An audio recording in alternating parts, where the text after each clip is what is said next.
ഒരു ജഡ്ഡി ഇത്ര വലിയ പ്രശ്നം ഉണ്ടാക്കുന്ന ആരെങ്കിലും കരുതിയോ? ആന്റണി രാജു. ഇതടുത്തതും ഇനിയും പാട്ടിറങ്ങും കേട്ടോ. അപ്പോൾ നിങ്ങൾ കുരുവട്ടി വരണോ? നിങ്ങൾക്ക് അതാണല്ലോ വലിയ പ്രശ്നം. കട്ടതും മുക്കിയതും നക്കിയതും നിങ്ങൾക്ക് പ്രശ്നമില്ല. ആരെങ്കിലും പാടുമ്പോഴാണ് നിങ്ങൾക്ക് പ്രശ്നം.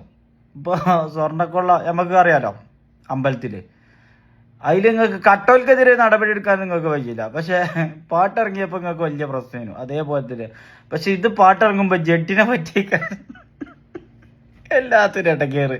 എന്താ കേസ് എന്ന് അറിയണ്ട നിങ്ങൾക്ക്? അതും കൂടി ഒന്ന് കേട്ടോ. 193 പ്രകാരം 3 വർഷത്തെ തടവ്, 465 പ്രകാരം 2 വർഷം തടവ്.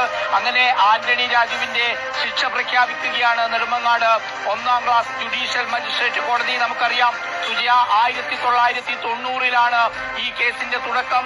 ഓസ്ട്രേലിയയിൽ നിന്ന് തിരുവനന്തപുരം വിമാനത്താവളത്തിലെത്തിയ ഒരു മയക്കുമരുന്ന് കടത്ത് കേസിലെ പ്രതി തന്റെ അടിവസ്ത്രത്തിൽ മയക്കുമരുന്ന് ഒളിപ്പിച്ചെത്തുന്നു. അത് ഇവിടുത്തെ പോലീസ് പിടികൂടുന്നു. പോലീസ് പിടികൂടിയതിനു ശേഷം റിമാൻഡിലാകുന്നു. മറ്റു നടപടികൾ തുടങ്ങുന്നു.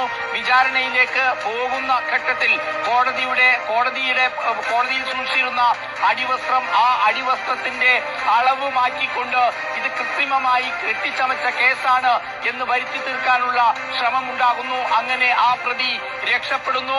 ആ രക്ഷപ്പെട്ട പ്രതി പിന്നീട് നാട്ടിലേക്ക്, ഓസ്ട്രേലിയയിലേക്ക് തിരിച്ചുപോയി. അവിടുത്തെ ജയിലിൽ കഴിയവേ, മറ്റൊരു കേസിൽ കഴിയവേ അവിടുത്തെ തടവുകാരനോട് ഇക്കാര്യം വെളിപ്പെടുത്തുകയും പിന്നീട് ആ രാജ്യം. ഏതായാലും ഒരു കാര്യമൊക്കെ കണ്ട് ഇനി എത്ര ക്യാപ്സൂൾ വരെ നിങ്ങൾക്ക് ഇപ്പൊ ഫാക്ടറിയിൽ പണി തുടങ്ങിക്കോ. ലോഡ് കണക്കിന് ഇത് കുറച്ചിട്ടാലൊന്നും പോരാ, നിങ്ങൾ ഒരു ലോഡ് കണക്കിന് ഇടേണ്ടി വരും. ആ ചെങ്ങാൻ്റെ MLA സ്ഥാനം പോകുന്ന പറഞ്ഞത്, അടുത്ത വിക്കറ്റ്. ഏതായാലും ജഡ്ജി ഇപ്പൊ ജയിലിൽ കിടക്കുമ്പോ പിന്നെ സഹതടവക്കാരനും അവനോട് ചോദിക്കാണ്, അല്ല എനിക്കെന്താ കേസ് ചോദിച്ചാ ഞാനൊരു ജഡ്ഡി പൊക്കിയ. മറ്റോ എരുത്തുള്ളവർ ചിലപ്പോൾ വേറെ എന്തെങ്കിലും കട്ടിട്ട് അങ്ങനെ ഇറങ്ങാണ്ട് സ്വർണം കട്ടു വേറെ പറഞ്ഞാണ്ട് അങ്ങനെയൊക്കെ പറയാം. ഏത് അമ്പലത്തിലെ സ്വർണം അതൊക്കെ കട്ട ആൾക്കാരൊക്കെ അവിടെ ഒക്കെ ഉണ്ട്. അപ്പൊ ഇജെന്താ കട്ട്? ഞാൻ അമ്പലത്തിലെ സ്വർണ്ണടാ. ഇജോ? ഞാനൊരു ജഡ്ഡി.